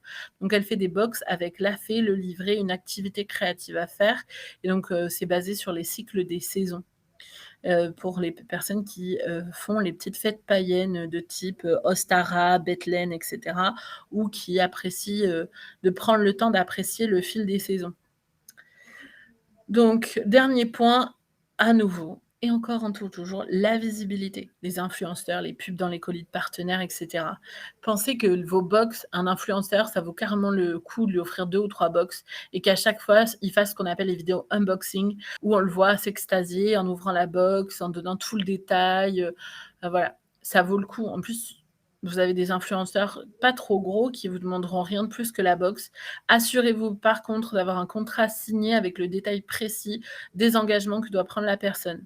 Ça, c'est très important parce que, il y a rien de pire que les pseudo-influenceurs qui, du coup, en récupèrent le produit et vous font une pub minable, pas du tout ce qui était convenu ou pas avec la qualité prévue et là, vous êtes déçus et vous dites: «Bon, bah, je le ferai plus, ça sert à rien». Alors que non, en fait, c'est super efficace, mais vous devez bien sélectionner la personne. Donc faites un bien contrat écrit où vous précisez exactement les attentes que vous avez. Soyez quand même raisonnable parce que si vous l'échangez que contre une box, vous ne pouvez pas non plus attendre la lune, mais vous pouvez attendre au moins une vidéo sur YouTube par exemple ou un post, pas juste une story. Ensuite, veillez aussi à choisir un influenceur qui a de vrais, abonnés. Donc pour ça, vous avez des logiciels en ligne qui vous permettent de vérifier si pas d'un coup la personne est passée de 1 000 à 50 000 abonnés. Bon, elle les a achetés ces abonnés. Donc c'est une perte de temps pour vous de travailler avec elle. Une autre façon de vérifier aussi, c'est voilà, si la personne, elle a 50 000 abonnés, mais qu'elle a un commentaire sur ses posts, c'est du fake en fait, c'est pas des vrais abonnés, ça sert à rien de travailler avec cette personne. Choisissez une personne où il y a beaucoup de commentaires parce que les likes, ça s'achète comme les abonnés, mais les commentaires, non. Je vous montre ici quelques emballages que j'ai fait pour des clients. Donc, on leur a fait les identités graphiques et ensuite on a créé pour eux des motifs spéciaux et on a créé des emballages. Donc, vous là, vous voyez, par exemple, sur Kamaï, on a fait le logo. Ensuite, on a conceptualisé la box. Donc, à l'extérieur, c'est purement noir pour éviter qu'il y ait des vols à la poste. Sachez qu'il y a énormément de vols dans les postes. Donc, les boîtes d'emballage doivent être à l'extérieur, super basiques pour pas attirer l'attention. Et ensuite, à l'intérieur, vous avez en imprimé dans la couverture, dans le coffret, vous voyez le logo. Ce que vous voyez, c'est le papier de soie avec le motif de la marque. Et à droite, ce que vous voyez, c'est l'enveloppe dans laquelle vous avez un mot personnalisé. Donc, on fait en fait un design de carte postale. La personne, elle note son mot à la main. Et alors, un petit astuce, des fois, vous savez, vous pouvez faire des trucs assez impressionnants pour rien. Par exemple, sur AliExpress, vous pouvez acheter vous voyez les tampons en cire qu'on mettait sur les enveloppes où avant on mettait, voilà, on faisait couler la cire et on mettait son blason sur l'enveloppe. C'est les cachets de cire. Merci Peggy. Alors, vous imaginez mettre des cachets de cire à la main pour 10 000 enveloppes, c'est impossible. Alors, ce qu'a inventé AliExpress, c'est les cachets de cire stickers. En fait, c'est un vrai cachet de cire. Vous leur envoyez le modèle, ils créent le tampon et en fait, ils font la couleur que vous voulez. Ils font couler la cire avec des machines et à chaque fois, ils mettent les coups de cachet et ils vous les envoient avec un double adhésif derrière. Donc en fait, vous enlevez l'adhésif, vous le collez sur votre enveloppe. Vous avez un truc super canon et en fait, ça vous a pris 3 secondes. Donc pensez, il y a plein de petits trucs comme ça, les stickers personnalisés. Vous pouvez acheter les rubans aussi, déjà noués. Vous savez, le ruban, il est en forme, de, de demi-rond et cetera. Ben, voilà, c'est des trucs comme ça.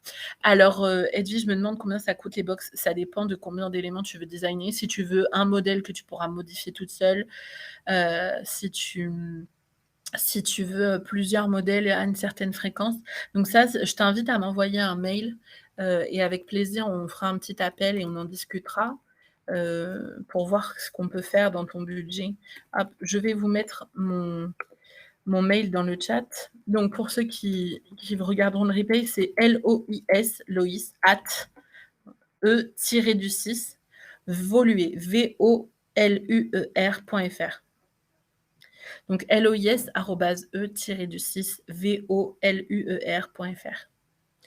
Donc n'hésitez pas à m'envoyer vos projets et tout, et on discutera de ce qu'il est possible de faire.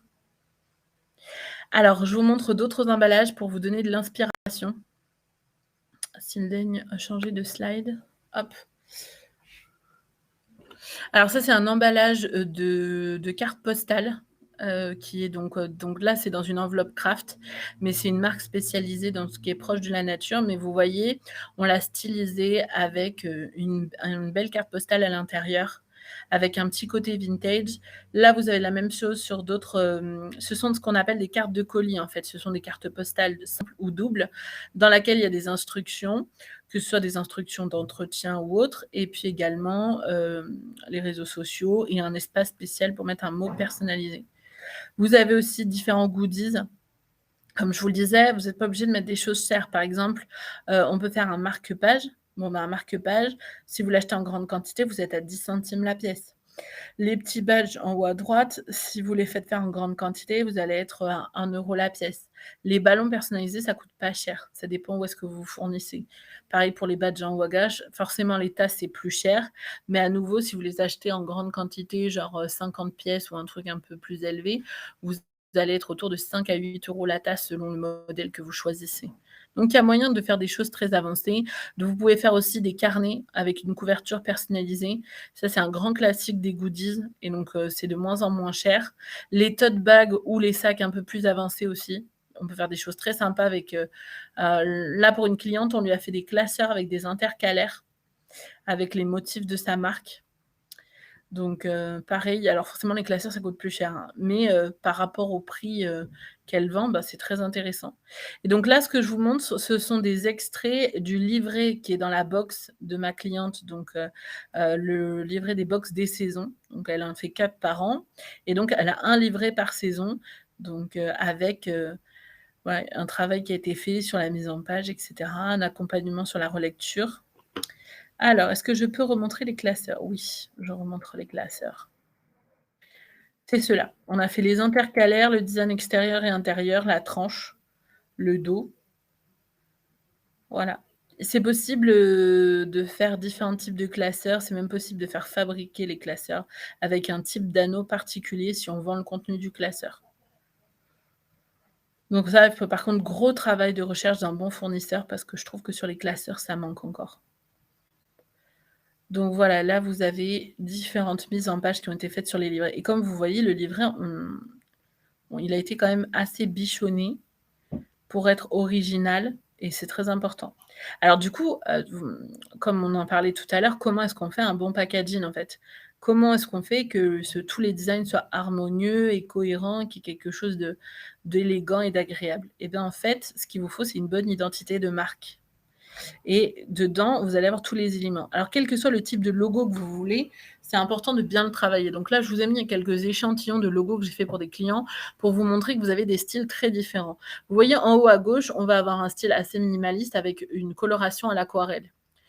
Donc là, le logo peut être en toujours un bon logo doit pouvoir être utilisé en couleur, en noir, entièrement ligne noire, entièrement ligne blanche.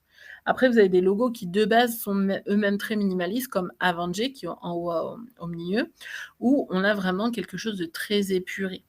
En haut à droite, vous avez un logo avec un petit élément, donc on a stylisé un oiseau. Ce qui est très intéressant ici, c'est on a 2 polices d'écriture qu'on va pouvoir utiliser sur tous les supports de communication, mais l'oiseau, on va pouvoir l'utiliser aussi comme stickers, comme petits éléments pour faire des motifs et donc on va avoir une vraie cohérence graphique. Pareil, en bas à gauche, vous voyez 2 perles et 2 papiers, et ben, on a utilisé la petite libellule qui est dans son logo sur son site et sur ses différents supports. La Belle Équipée, c'est un style, très, très moderne, très graphique. Donc voilà, c'est très différent des autres, mais pareil, on peut le réutiliser pour du papier de soie ou des éléments. Pareil pour écrin d'argile. Vous voyez, en fait, ils ont tous un style qui leur est propre, mais on a des éléments graphiques qui vont avec. Vous voyez ici, je vous ai mis différentes propositions qu'on a fait à une cliente sur un logo. Vous avez le même nom, et vous avez le même concept, à savoir, qu'il fallait mettre un colibri ou des petites arabesques décoratives et vous voyez que sur les 3 modèles différents, on ressent pas du tout la même chose. Les couleurs et la ligne va vraiment envoyer un message différent et ça joue beaucoup sur la communication et sur la ligne graphique que va avoir votre box, votre coffret ou votre kit. Donc vous avez différentes choses. Alors, Peggy me dit qu'en haut à droite, ça ressemble à une autre marque qu'elle connaît. Alors en fait, le logo définitif, c'est pas celui-là. Heu, hop, c'est ceux qu'on va voir juste après si j'arrive à les afficher. Hop, hop, hop. Voilà. En fait, on est parti sur autre chose, quelque chose, de très différent et donc elle a choisi celui qui est en bas à droite. On l'a légèrement modifié. Mais vous voyez, on a le même, concept art, les mêmes couleurs et pourtant là, la présentation du logo est très différente. J'ai un petit coup de cœur, moi, pour celui du milieu.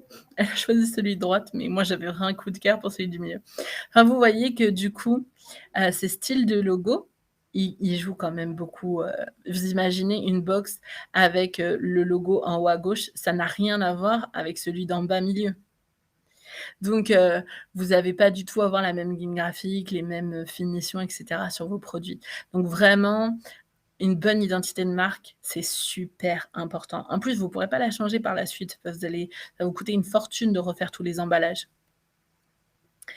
Et donc après, une fois que vous avez, le bon logo, vous allez avoir la police d'écriture principale et secondaire que vous allez utiliser. Elle doit répondre à certaines règles, hein, parce que vous devez avoir tous les accents, elle doit être libre de droit commercial et cetera et cetera et elles doivent bien aller ensemble, c'est très important pour que ce soit beau.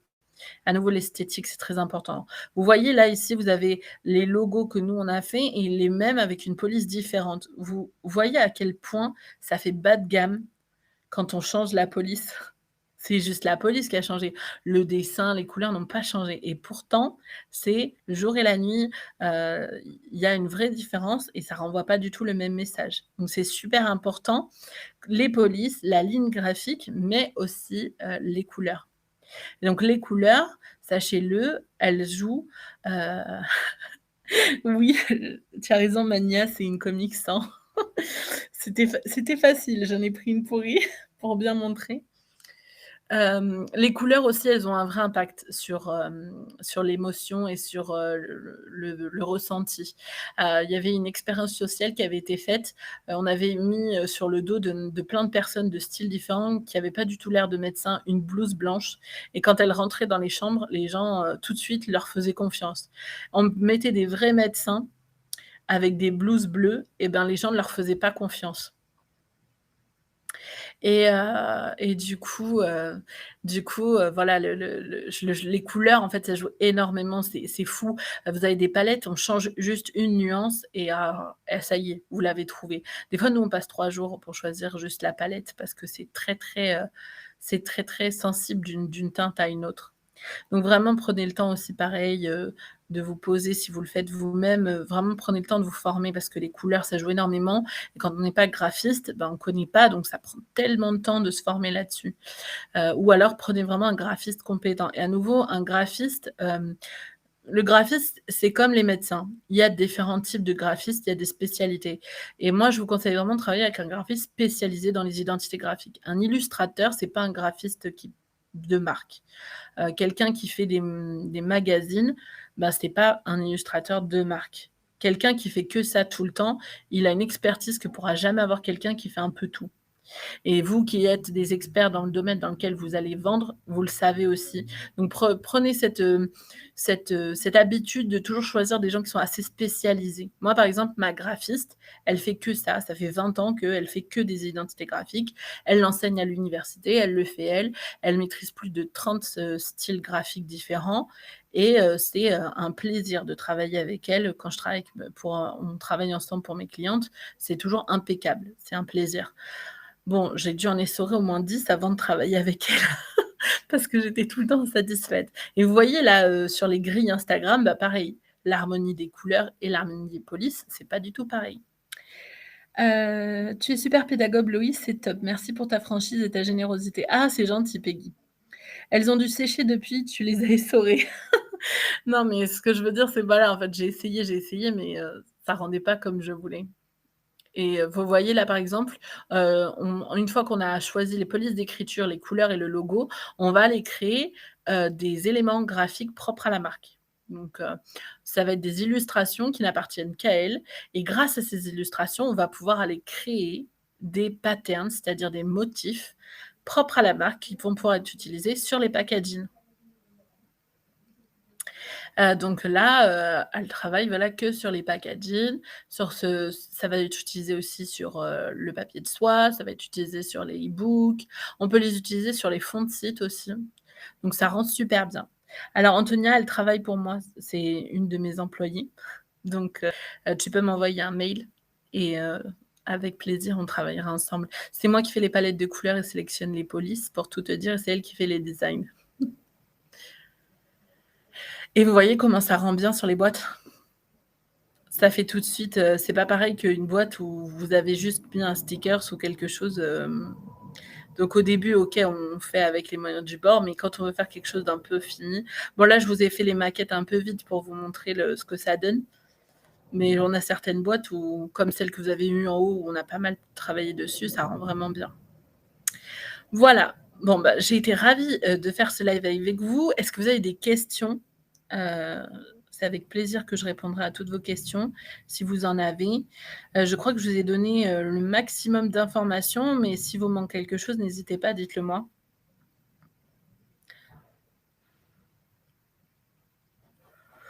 Merci beaucoup, super complet, quelle découverte pour moi. Ah ben, tant mieux. Si tu as aimé ce live, sache qu'il y en a 2 autres que j'ai fait avec Ladi. Il y en a un autre qui arrive, 2 autres qui arrivent et j'ai un paquet de masterclass, qui sont disponibles sur mon site dans la bibliothèque de ressources.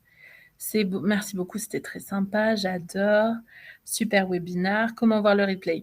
Alors Karine, pour voir le replay, tu peux, aller sur mon site dès la semaine prochaine. Tu t'inscris à la newsletter, tu vas recevoir le mot de passe de la bibliothèque de ressources et tu auras accès à ce replay, plus une vingtaine d'autres, plus des e-books gratuits et encore tout un tas d'autres choses que je laisse gratuitement à disposition. J'ai une page Instagram, oui, Évolue. Et dedans, je donne énormément de conseils aussi. Il y a pas mal de je donne, par exemple, des exemples de réels qu'on peut faire quand on veut vendre des produits, des conseils pour créer des produits. J'ai des posts, des fois, c'est des articles de blog. Alors, où trouver de bons fournisseurs? Alors, ça va dépendre dans quel secteur tu travailles et ça va dépendre aussi de tes valeurs. Si, tu es prête à acheter à l'étranger, par exemple, en Italie ou en Espagne ou au Portugal, tu peux trouver des très bons prestataires, des imprimeurs pas chers et qui font du super travail. Si tu veux du 100 made in France, aujourd'hui, moi, j'ai pas vraiment de références à te donner. Mais n'hésite pas à m'envoyer un mail et je t'enverrai les références que j'ai, si tu me précises un petit peu ce que tu cherches pré parce que des fournisseurs, j'en ai plein. Ça va dépendre des tasses, des badges, des machins, si c'est des livrets ou des marque-pages, enfin, voilà. Bonne fin de journée à vous, à toi aussi. Très intéressant, je me suis inscrite à d'autres webconférences de l'ADI. Bon, bah, super, j'espère qu'elles te plairont, qu'elles soient de moi ou de quelqu'un d'autre. Les partenaires de l'ADI sont vraiment intéressants et l'ADI aussi, j'adore le concept.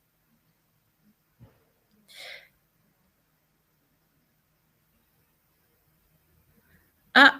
Tu as parfaitement raison, Antonia, c'est l'ancien nom de notre Instagram qui est à l'écran. Ah oui, tu as vraiment raison. C'est E-Voluer, il y a plus création derrière. Effectivement, on a corrigé ça, il y a 1 mois et j'ai pas changé sur mes slides. Merci Antonia. Donc sachez-le, hein, elle a raison, c'est E-Voluer et pas E-Voluer création. Désolée, désolée. En tout cas, j'espère que vous avez appris énormément de choses, que ça vous a donné matière à réflexion. Sachez que si vous réfléchissez encore à la forme de vendre vos produits, vous avez un live qui s'appelle 13 façons de vivre de sa créativité que j'ai fait avec Ladi et qui est disponible chez moi en replay et aussi sur la YouTube de Ladi. Et par contre, ça ne sera pas disponible en replay chez Ladi, mais seulement chez moi. Je vais faire un prochain live qui s'appelle De l'idée à l'entreprise florissante, toutes les tous les niveaux de développement de son entreprise. Voilà. Donc voilà, celui-là. Et se réconcilier avec la vente. Je vous souhaite une excellente après-midi à toutes, productive et instructive, et une bonne réflexion pour la suite. Et à bientôt pour ceux qui viendront me retrouver en newsletter ou sur les réseaux sociaux. N'hésitez pas à me poser des questions en privé.